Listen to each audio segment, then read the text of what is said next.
Hello everyone, student welcome in Shipranomics channel.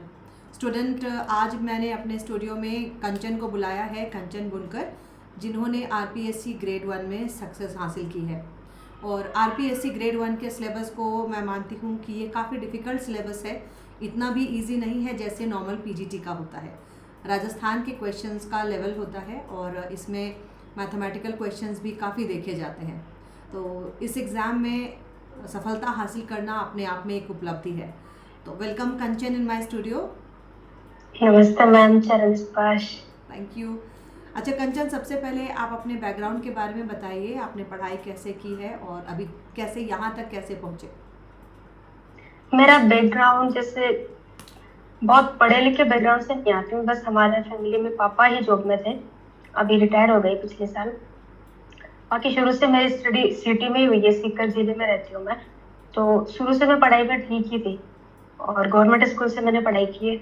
और फिर ये यूजी के लिए मैंने 11th-12th में इकोनॉमिक्स ले लिया था मैंने, क्योंकि हमारे जो टीचर हैं इकोनॉमिक्स के काफी अच्छे थे। तो मेरे को इकोनॉमिक्स काफी अच्छा लगा पढ़ने में, तो रुचि हुई। फिर मैंने 11th-12th किया और फिर कॉलेज में भी इको कंटिन्यू रखा मैंने, वहाँ भी खूब इंटरेस्ट आया। फिर इकोनॉमिक्स में मैंने टॉप किया था। फिर पीजी के लिए मैंने यहाँ सीकर से ही गवर्नमेंट कॉलेज से पीजी किया, तो वहाँ भी मैं टॉपर रही। और फिर मैं आपसे जुड़ गई थी बीएड करने के बाद 2022 से, तो लगातार आपसे जुड़ी हुई हूँ और इकोनॉमिक्स मेरा अच्छा है और रेगुलर पढ़ते पढ़ते सिलेक्शन हो गया। तो 22 से आपको अभी जाके 2026 में सक्सेस मिला। हाँ, इस बीच तब में से मैं आपने कोई कंटिन्यू और आपसे एग्ज़ाम जुड़ी भी हुई हूँ। निकाला? हाँ। ये ग्रेड 1 आरपीएससी आपका पहला सिलेक्शन है या इस बीच में आपने और किसी में भी सफलता हासिल की? नहीं, मेरा पहला सिलेक्शन है ये। चलिए बढ़िया। अच्छा, एक चीज़ आप और बताएंगे, हिंदी मीडियम में कहते हैं कि किताबें बहुत कम मिलती हैं और हिंदी मीडियम में पढ़ना बहुत मुश्किल होता है, क्योंकि इंग्लिश मीडियम में आप देखो तो बहुत सारे बुक्स अवेलेबल होती हैं। इस बात से आप कितने सहमत हो? हाँ, नहीं, हिंदी मीडियम में मेरे को टीचर्स ने जो गाइड किया वो बुक हमको मिल गई थी यहाँ पे, और जो सीकर में अवेलेबल नहीं थी वो हमने फिर जयपुर से परचेज की, तो अच्छा, मिल गई थी। आपको बाकी ऐसी आपके प्रॉब्लम पढ़ाई नहीं का थी। पैटर्न क्या होता था कंचन? जैसे सबसे इजी आपको जो टॉपिक लगते थे उनको आप कब पढ़ते थे? सबसे डिफ़िकल्ट टॉपिक जो आपको लगते थे उनको आप कब पढ़ते थे? अपने टाइम मैनेजमेंट के बारे में बताइए। टाइम मैनेजमेंट जैसे सबसे जो इजी पोर्शन था उसको मैं मजाक मजाक में या फिर बोलते हैं ना, चलते फिरते बोर हो गई तो मैं कभी भी पढ़ लिया। तो टफ टॉपिक होते हैं उनको मैं फिर रात को पढ़ती हूँ और फिर सुबह उठ के उनका रिवीजन करती और आपके अनुसार इकोनॉमिक्स में आपको टफ क्या लगता था? हूँ। मैक्रो मेरी टफ रही, क्योंकि स्कूल में हमारी मैम छुट्टी पे चली गई थी मैक्रो में, और फिर कॉलेज में भी मेरे को प्रॉब्लम हुई। फिर आपसे पढ़ने के बाद मेरी मैक्रो अच्छी हो गई थी। राष्ट्रीय मेरे को कभी समझ में नहीं आई, आपसे पढ़ने के बाद ही मेरे को ऐसा क्लियर हो गया कि आपने से समीकरण बना के राष्ट्रीय को इतना आसान कर दिया, उतना मैंने पहले कभी सोचा भी नहीं था। क्यों? मतलब मैक्रो आपको, मैं पहली स्टूडेंट है जिनको मैं सुन रही हूँ कि माइक्रो नहीं बल्कि मैक्रो में थोड़ी डिफ़िकल्टीज आई। हाँ, माइक्रो मेरा शुरू से अच्छा था। बस मार्केट का चैप्टर है वो कभी कभी मेरे को कंफ्यूज करता था, लेकिन आपसे पढ़ के वो भी आसान हो गया। आपने इकोनॉमिक्स को ना, इतना बोलते हैं ना इतना बड़ा होता है, उसको आपने छोटा सा बना दिया है। मैंने सोचा नहीं था इतना कि इकोनॉमिक्स में मेरे को इतना अच्छा कोई टीचर मिल जाएगा और इतनी आसान हो जाएगी। तो बोलते हैं ना देखिए, कि हमारे बोलते हैं कि घोल के पिला देते हैं टीचर, क्या घोल के पिलाते हैं, आप तो पिला देते हो। नहीं देखिए, पढ़ाते तो हम सभी स्टूडेंट को हैं, लेकिन कुछ स्टूडेंट हैं जो इंस्ट्रक्शंस को फॉलो करते हैं। तो मैं हाँ। आपसे ये जानना चाहूँगी, मैं अभी ये नहीं बताऊँगी कि मैं क्या जानना चाह रही हूँ, क्योंकि मेरी पहली बार आपसे बात हो रही है। इसके पहले भी हाँ। शायद मेरी ज़्यादा बात आपसे हुई नहीं है। तो हाँ, आपके नोट्स बनाने का क्या मेथड होता था, कैसे प्रिपेयर करते थे? नोट्स मैंने यूजी से ही बनाए हैं। यूजी से भी हमको कॉलेज में भी नोट्स वाले पैटर्न पे ही पढ़ाते थे, जैसे पूरा ऑब्जेक्टिव 20 नंबर का प्रश्न आता है हमारे राजस्थान में। तो नहीं, कॉम्पिटिटिव आठ कॉम्पिटिटिव एग्जाम के लिए नोट्स बनाना इज डिफरेंट, तो उसमें कैसे किया आपने? नहीं, उसमें मेरा ये था कि मैं लाइनर लिखने की बजाय पहले मैं पूरा बनाती थी। जैसे कि मार्केट का हो गया तो कि मार्केट, या फिर लागत का चैप्टर हो गया तो पहले मैं फुल लेंथ ही लिखती थी कि लागत क्या होती है। फिर उनके डायग्राम अलग बनाए, तो डायग्राम की अलग नोटबुक बनाई मैंने। उसमें और सारे जो माइक्रो के पूरे डायग्राम एक एग्जाम के एक बुक टाइम में। में जो रिवीजन होता है वो तो काफ़ी हाँ, कम टाइम उसके होता लिए है। उसके लिए नोट्स बनाए थे मैंने बाद में, कि पहले पूरे जो कंप्लीट कर दिया सिलेबस, उसके बाद में छोटी छोटी जो परिभाषाएं हैं या जो कंफ्यूजिंग चीजें हैं ना, उनको एक एक पेज पे लिखती गई। फिर है ना ऐसे 4-5 कॉपियां बनी, फिर बाद में एक में आया, फिर उसको मैंने लास्ट में ऐसे 2-3 पन्नों में कवर कर दिया। मतलब आपने इकोनॉमिक्स को छोटा छोटा छोटा करते चले गए। हाँ हाँ। चलिए, हाँ, ये सही रहता है। एग्जाम लास्ट मोमेंट का जो प्रेशर रहता है उसको हम अपने अनुसार हैंडल करते हैं। अच्छा, जैसे कई बच्चे एग्जाम के हॉल का कुछ प्रेशर आपको लगा? जैसे हम एग्जाम देने जाते हैं तो कुछ स्टूडेंट का कहना है कि मैम जाने हुए सवाल भी हमसे गलत हो जाते हैं, तो कुछ ऐसा फील हुआ आपको? एग्जाम में प्रेशर होता है। हमारे इस वाले एग्जाम में ये हुआ कि मेरे फैमिली में कजिन ब्रदर की डेथ हो गई थी, तो फिर पढ़ाई हुई नहीं, वो ज्यादा था, उसका डर लग रहा था एग्जाम का। और फिर पेपर हमारा इस बार ऐसा आया है राजस्थान में, मेरे को लगा अब तक का सबसे टफ पेपर था इकोनॉमिक्स का, बहुत लेंदी था, तो उसको एक बार करने में मुश्किल हुई, लेकिन मैनेज कर लेती हूँ मैं। ये तो मैं कहती हूँ कि आरपीएससी ग्रेड 1 का जो सिलेबस का जो लेवल है एग्जाम का, वो इतना इजी नहीं है। नॉर्मल पीजीटी वाले लेवल में मैं उसको रखती नहीं हूँ। और इसमें मैथमेटिकल भी काफ़ी आते हैं, इकोनॉमिक्स से माइक्रो के मैथ्स भी आते हैं। तो ये मैथ की प्रैक्टिस, स्टैट की प्रैक्टिस आपकी कैसी थी? किस प्रकार से की आपने?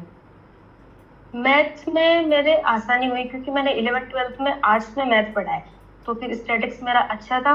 और फिर मैंने पीजी में स्टैटिक्स का पेपर था, तो उसमें मैंने 100 में से 98 स्कोर किए थे, तो स्टैटिक्स मेरी शुरू से अच्छी थी इसलिए। और फिर आप भी इतना शॉर्ट बता देते हो कि जिन बच्चों को नहीं आता वो भी कर लेते हैं। जैसे अवकलन समाकलन हर बच्चों से नहीं होता है, नॉन मैथ वालों से बिल्कुल नहीं होता, पर आपसे पढ़ के वो कर लेते हैं, तो फिर वो मोटिवेशन मिलता है कि जिनको नहीं आता वो कर रहे हैं, तो अपन को आ रहा है पहले से, और बाकी आप गाइड करते थे तो ज्यादा। देखिए, मेरा मानना है कि हम जब आर्ट्स ऑप्ट करते हैं तो मैं इस वीडियो के माध्यम से जो स्टूडेंट अभी इकोनॉमिक्स नहीं ले रहे हैं उनको मैं बताना चाहूँगी कि अगर आप ये सोच के ले रहे हैं कि साइंस नहीं पढ़ना होगा, मैथ नहीं पढ़ना होगा, तो यू आर मिस्टेकन।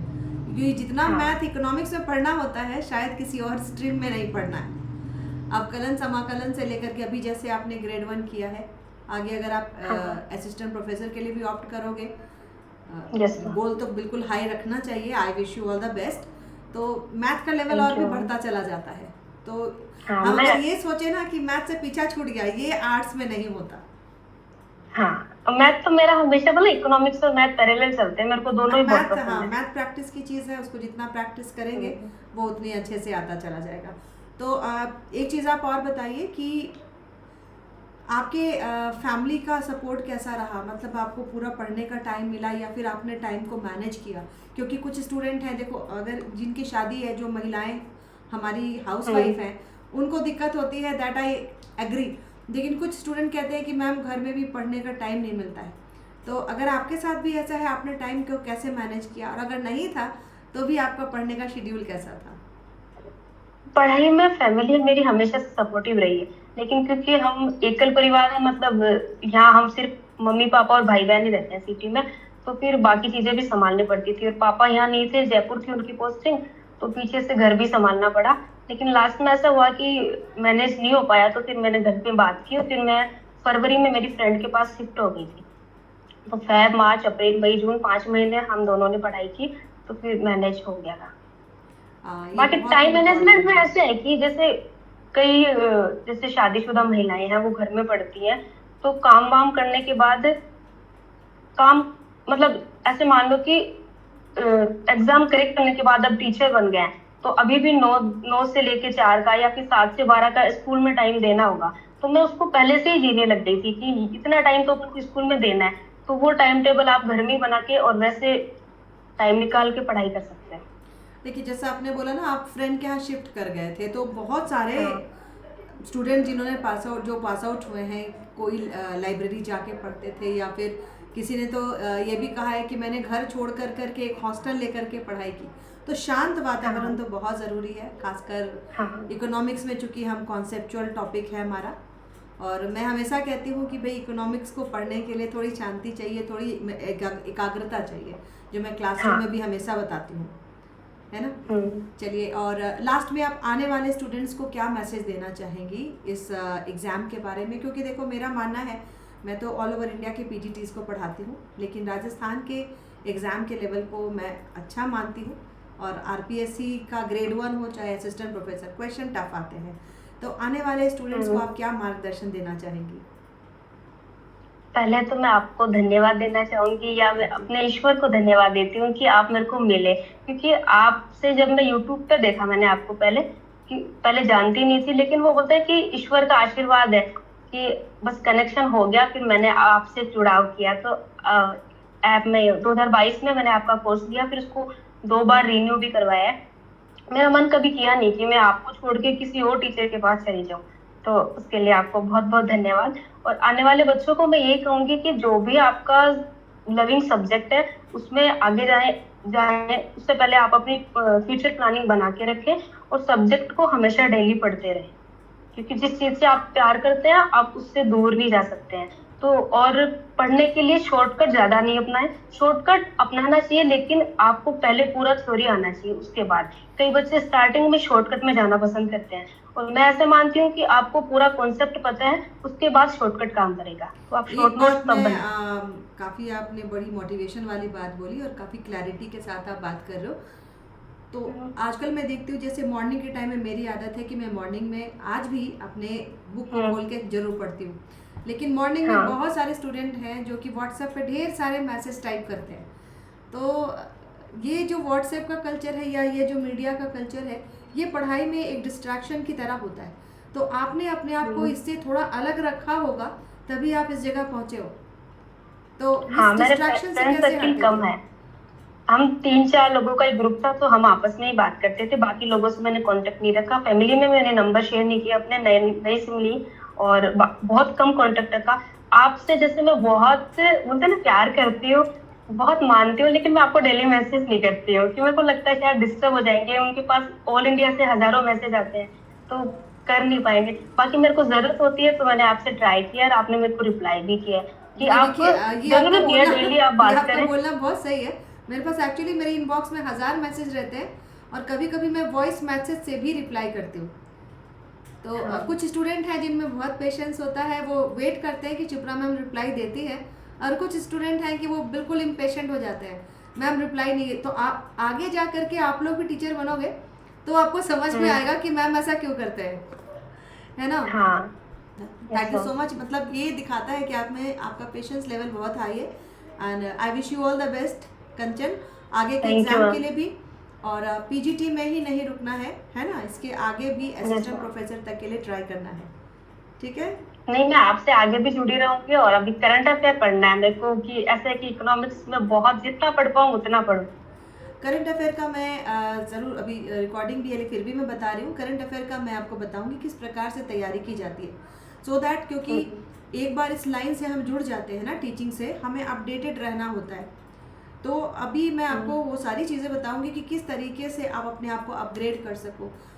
मॉर्निंग में सबसे पहली चीज़ है कि न्यूज़पेपर की आदत तो आप डाल दीजिए, क्योंकि इस लाइन में आने के बाद आपको अपडेटेड रहना, न्यूज़पेपर पढ़ना ये मस्ट है, ठीक है। Yes ma'am. तो जैसे अभी जो भी चीज़ें चल रही हैं समसामयिकी में, तो इसको मैं अलग से आपको ज़रूर बताऊंगी, ठीक है। थैंक यू सो मच मेरे स्टूडियो में आने के लिए। All the best thank for you your ma'am. Future. Thank you.